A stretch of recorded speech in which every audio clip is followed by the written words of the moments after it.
Milí přátelé, posledně jsme probírali závěr kapitoly 13.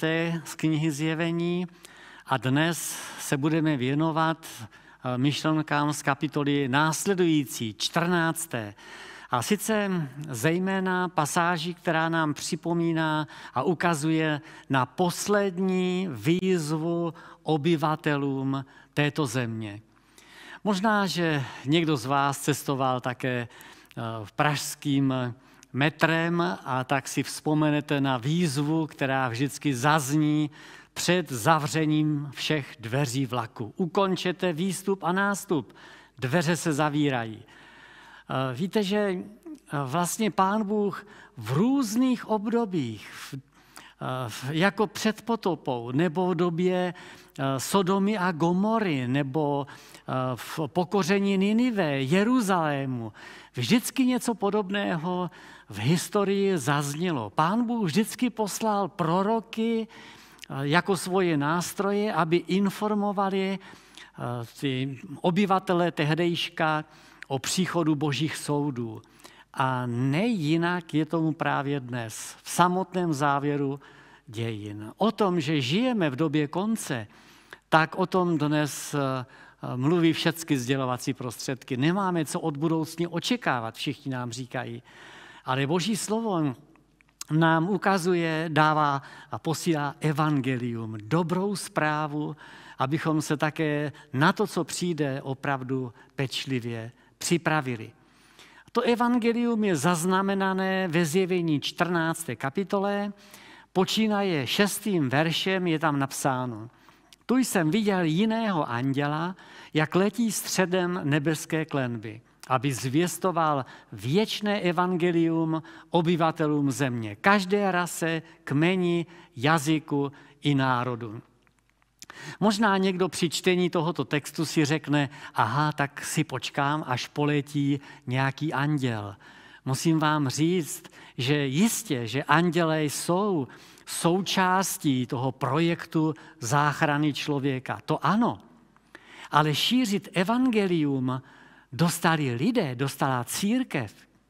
Možná si vzpomenete, písmáci, jak Bůh poslal anděla ke Korneliovi, římskému setníkovi, a pověděl mu, aby si poslal služebníky pro Petra, který jako služebník a nástroj boží měl sdělit Korneliovi evangelium. To je zvláštní, vidíte. Pán Bůh opravdu k šíření evangelia posílá církev. A tak je tomu i v době konce. Pán Ježíš poslal učedníky do celého světa. A možná, že také stojí za to připomenout, že slovo angelos řecky, tedy anděl, znamená posel. A tím může být každý z nás. Dokonce i Jan Křtitel, který kázal blízkost Božího království, je představený Pánem Ježíšem jako boží posel. Jako anděl. 17. verš v Matoušově evangeliu, tam čteme, 4. kapitole, že i Ježíš kázal evangelium. Od té chvíle začal Ježíš kázat: čiňte pokání, neboť se přiblížilo království nebeské. Evangelium, to je zpráva o vysvobození člověka z moci hříchu, ze smrti. Zahrnuje také i význam pokání. Samozřejmě ústředním postavou a ten, kdo zachraňuje celé lidstvo a každého z nás jako jednotlivce, je Pán Ježíš Kristus sám. Evangelium království bude kázáno po celém světě, řekl Pán Ježíš, na svědectví všem národům a teprve potom přijde konec. Takže dobrá zpráva o záchraně je i v dnešní době nesmírně potřeba, protože nic dobrého vlastně není slyšet. Zjevení 14, 7. verš. Bojte se Boha. To je součást toho prvního andělského poselství, nebo poselství prvního anděla. Bojte se Boha, vzdejte mu čest, neboť nastala hodina jeho soudu. Poklekněte před tím, kdo učinil nebe, zemi, moře i prameny vod. mocným hlasem tento anděl zdůrazňuje, že se máme v první řadě bát Pána Boha. Víte, i když řecké slovo bát se, ano, je phobeo, tak je nutné si říct, že bázeň Boží není jenom prostá jakási fobie, děs a hrůza. Nikoliv. Ale je to vlastně bázeň Pána Boha zarmoutit. Bázeň vyplývající z úcty a lásky. Tak to je. V 5. Mojžíšově, v 5. kapitole 29. verši, tam máme výrok Pána Boha, který říká: kéž mají stále takové srdce, aby se mě báli po všechny dny a dbali na všechny mé příkazy, aby se jim i jejich synům vždycky vedlo dobře. Tento text nám neříká, že bychom měli mít z Pána Boha děs a hrůzu. Ne. I Pán Ježíš mluvil o Otci, vždyť sám Otec miluje vás. Takže to máme v povědomí všichni křesťané zřejmě, že Bůh je láska. Kdo nemiluje, nezná Boha, protože Bůh je láska. To je pravda. Nicméně je dobře pochopit, co to znamená, když nás první anděl vede k bázni před Bohem. V 5. Mojžíšově čteme: Hospodina svého Boha budeš se bát, jemu budeš sloužit, při jeho jménu přísahat. Musíte bedlivě dbát na příkazy Hospodina svého Boha, na jeho svědectví a nařízení. To znamená na to, co je napsáno v Bibli. Ano. A 18. verš říká: budeš dělat jen to, co je správné a dobré v Hospodinových očích. Takže ladí to vlastně s tím vším, co bychom mohli v Bibli ještě dál objevovat. Moudrý Šalomoun v knize Kazatel píše: závěr všeho toho, co jsi slyšel, Boha se boj a jeho přikázání zachovávej. Na tom u člověka všechno závisí. Veškeré dílo Bůh postaví před soud. I vše, co je utajeno, ať dobré či zlé. Takže bojte se Boha a vzdejte jemu čest.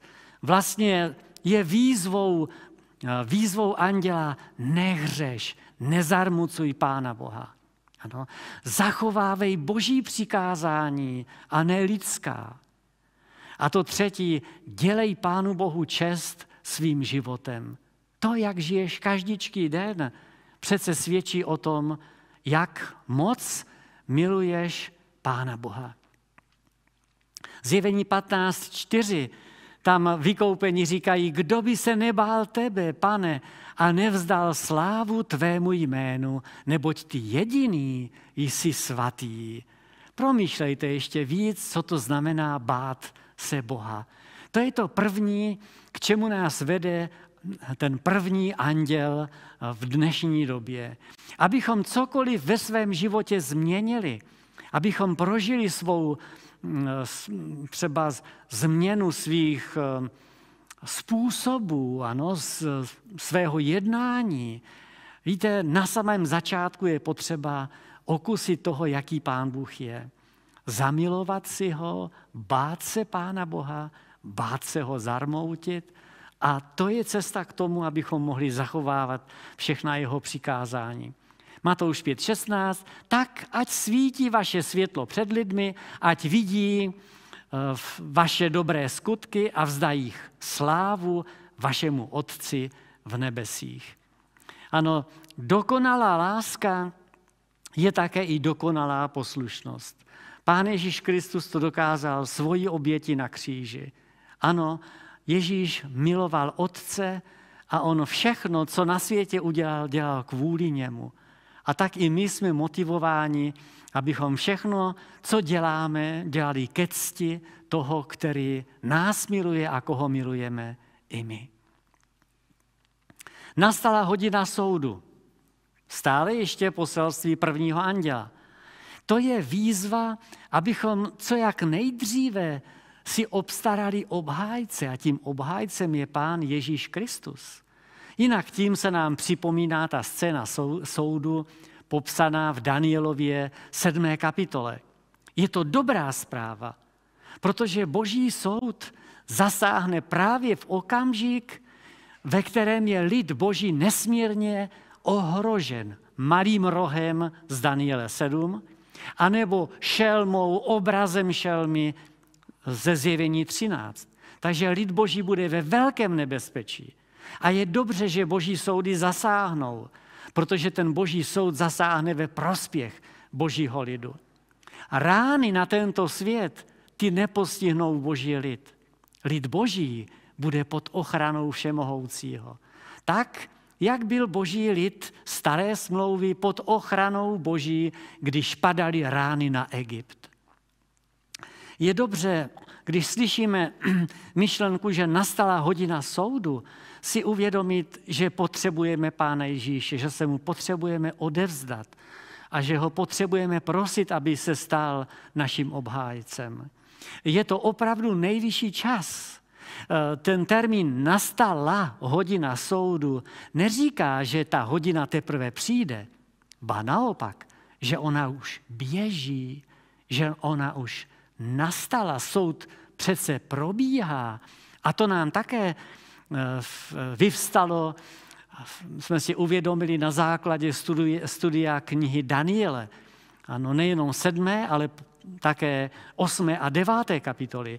Soud, vyšetřující soud, soud, který rozhoduje o tom, kdo bude spasen, tak ten probíhá. A je nejvyšší čas, abychom i my přilnuli k Pánu Ježíši Kristu a přijali ho jako svého obhájce. Klanějte se tomu, který učinil nebe, zemi, moře i studnice vod. To je termín, který nápadně připomíná znění 4.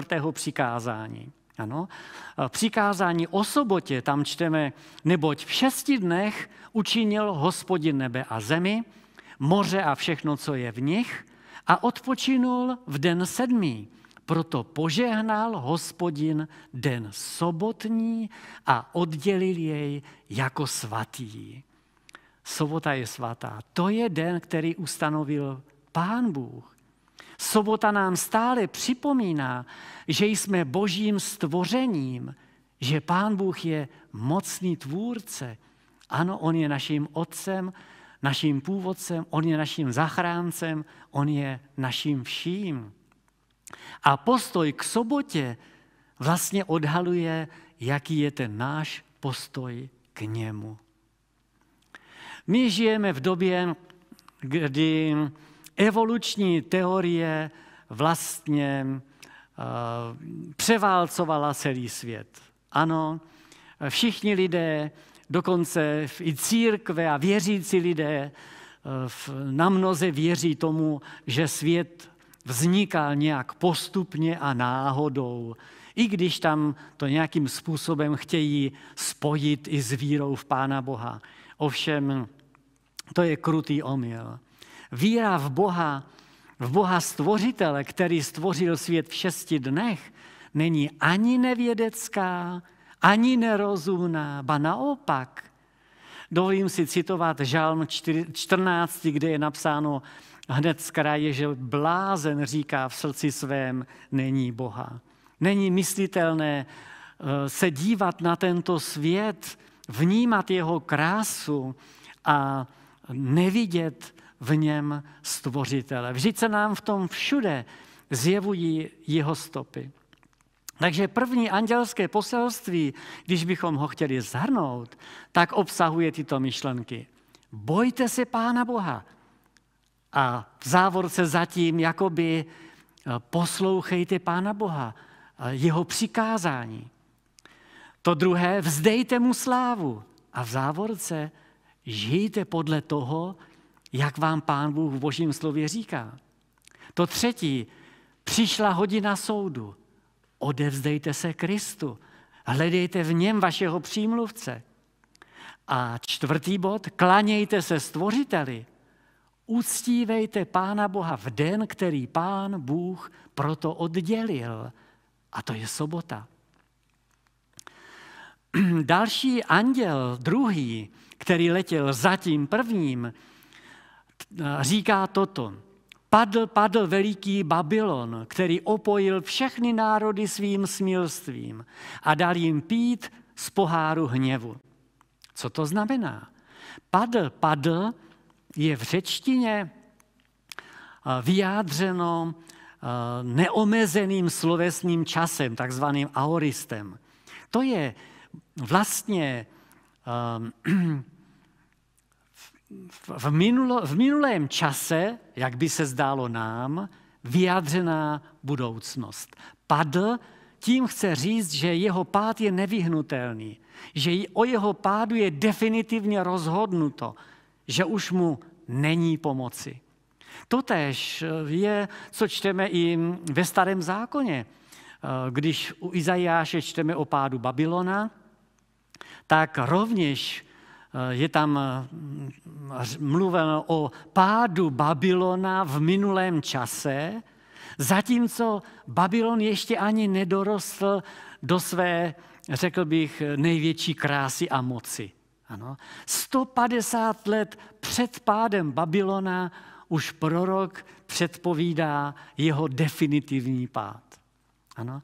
A tak i vlastně ten Babylon poslední, o něm je řečeno v pozdějších kapitolách knihy Zjevení, že to je nevěrný náboženský systém, smilství je symbolem nevěrnosti Pánu Bohu, národy pili jeho víno, jeho smilství a tak tady máme na jedné straně věčné evangelium, na druhé straně Babylon, který už definitivně skončil. Na jedné straně máme Jeruzalém, do kterého nás Pán Bůh zve a o kterém máme řeč v závěrečné kapitole a kapitolách 2 v knihy Zjevení a na druhé straně je tu Babylon, který je symbolem toho zlého a odpadnutí. Babylon v knize Zjevení představuje nábožensko-politickou mocnost, protibožskou, která utlačuje boží lid. A je zvláštní, že v prvním století mezi Židy a křesťany byl Babylon skrytým jménem pro Řím. V první Petrově, v 5. kapitole 13. verši, tam je napsáno: pozdravuje vás vaše spoluvyvolená, která je v Babylonu a Marek, můj syn. Tak takový pozdrav posílá apoštol Petr z Říma. Ano, je to tak. A dál v kapitole 17. se hovoří o tom, jak vlastně ta církev původně čistá a krásná, jaký máme napsáno, jaký máme popsanou v kapitole 12. se spustila, odpadla. A už zůstaly věrné Pánu Ježíši Kristu jenom ostatky. Ale tato vlastně odpadlá církev se stala matkou smělnic. To jsou termíny, se kterými se setkáváme v 17. kapitole knihy Zjevení. Je tam napsáno: ta žena byla oděna purpurem a šarlatem, ozdobena zlatem, drahokami a perlami. V ruce držela zlatý pohár, plný ohavností a nečistoty svého smilství. A na čele měla napsáno jméno, je v něm tajemství, Babylon veliký, matka všeho smilstva a všech ohavností na zemi. Viděl jsem tu ženu spytou krví svatých, Ježíšových svědků. Velice jsem úžasl, když jsem ji viděl. Ano, nejenom žasl apoštol Jan, ale vůbec, když studujete dějiny a srovnáváte s prorockými kapitolami, musíte žasnout, co se to vlastně s církví stalo. Čím církev se stala, i když se hlásila vždycky i v temném středověku k Pánu Bohu, zaštiťovala se Bohem, pak ale páchala věci, ke kterým je vedli démoni. Jinak se to nedá povědět. Zjevení 14 nám říká, Za nimi letěl třetí anděl a volal mocným hlasem: kdo kleká před šelmou a před její sochou, kdo přijímá její cejch na čelo či na ruku, bude pít víno Božího hněvu, které Bůh nalévá neředěné do číše svého hněvu. Ano, a bude mučen ohněm a sírou před svatými anděli a před beránkem. A jeho muka neuhasnou na věky věků. Dnem ani nocí nedojde pokoje ten, kdo kleká před šelmou a před jejím obrazem a nechal si vtisknout její jméno.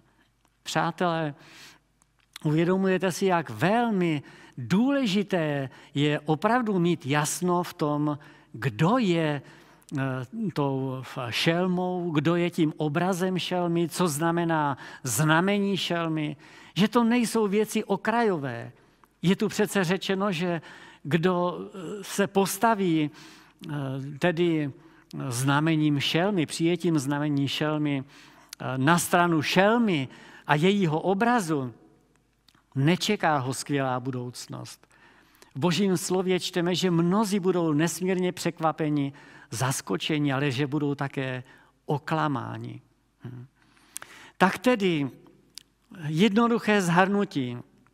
Jsme varováni před tím, abychom neklekali před šelmou a jejím obrazem.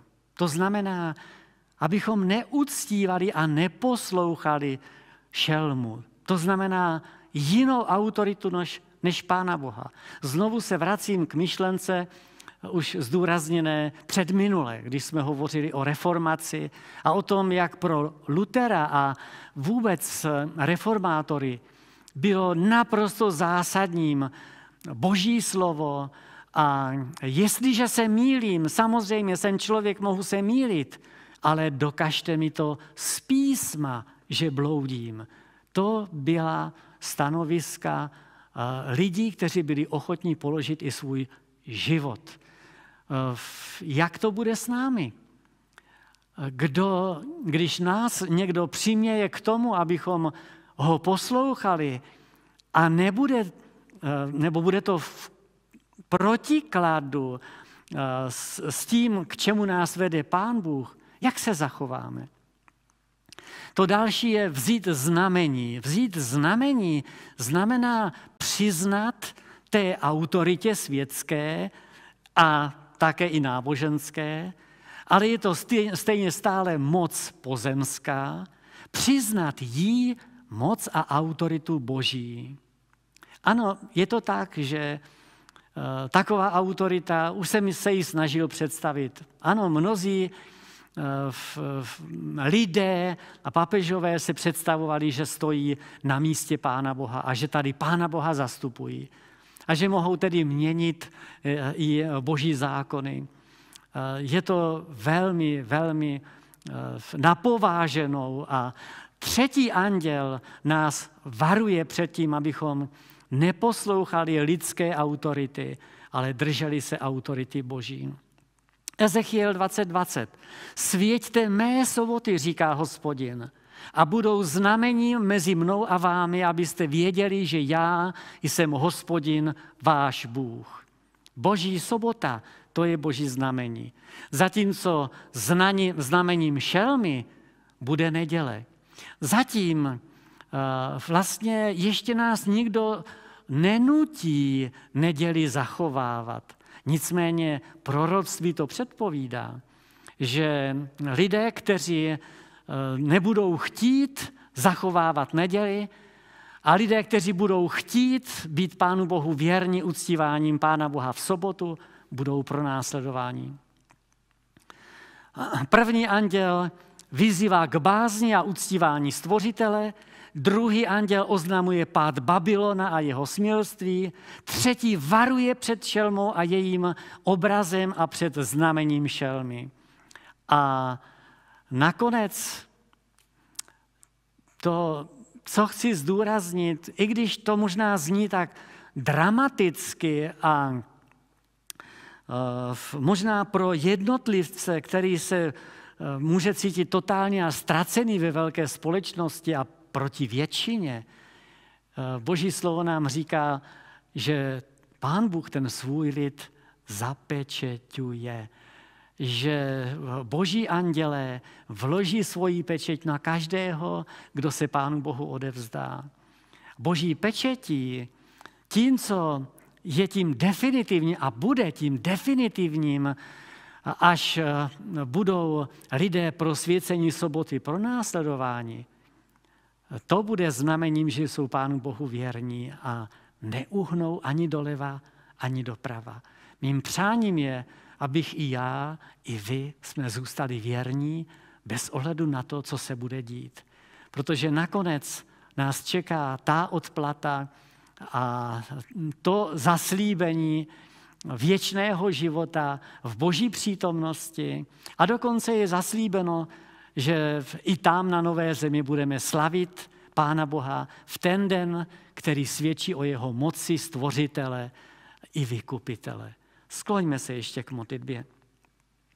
Dobrotivý a milosrdný Bože, děkujeme ti za to, že nás nenecháváš bez informací, že vzhledem k tomu, co všechno je dnes možné slyšet, že k nám zaznívá také i tvoje slovo, napsané ve tvém slově, znovu a znovu ho můžeme studovat. Je to slovo, které se nemění, zůstává stále stejné a o něj se můžeme opřít. Děkujeme ti za tvá zaslíbení, že s námi budeš až do konce. A my ti také plně důvěřujeme a chceme ti zůstat věrní za každou cenu. Prosíme, jen s námi stále zůstávej. Pro Pána Ježíše. Amen. Tak se budu těšit příště.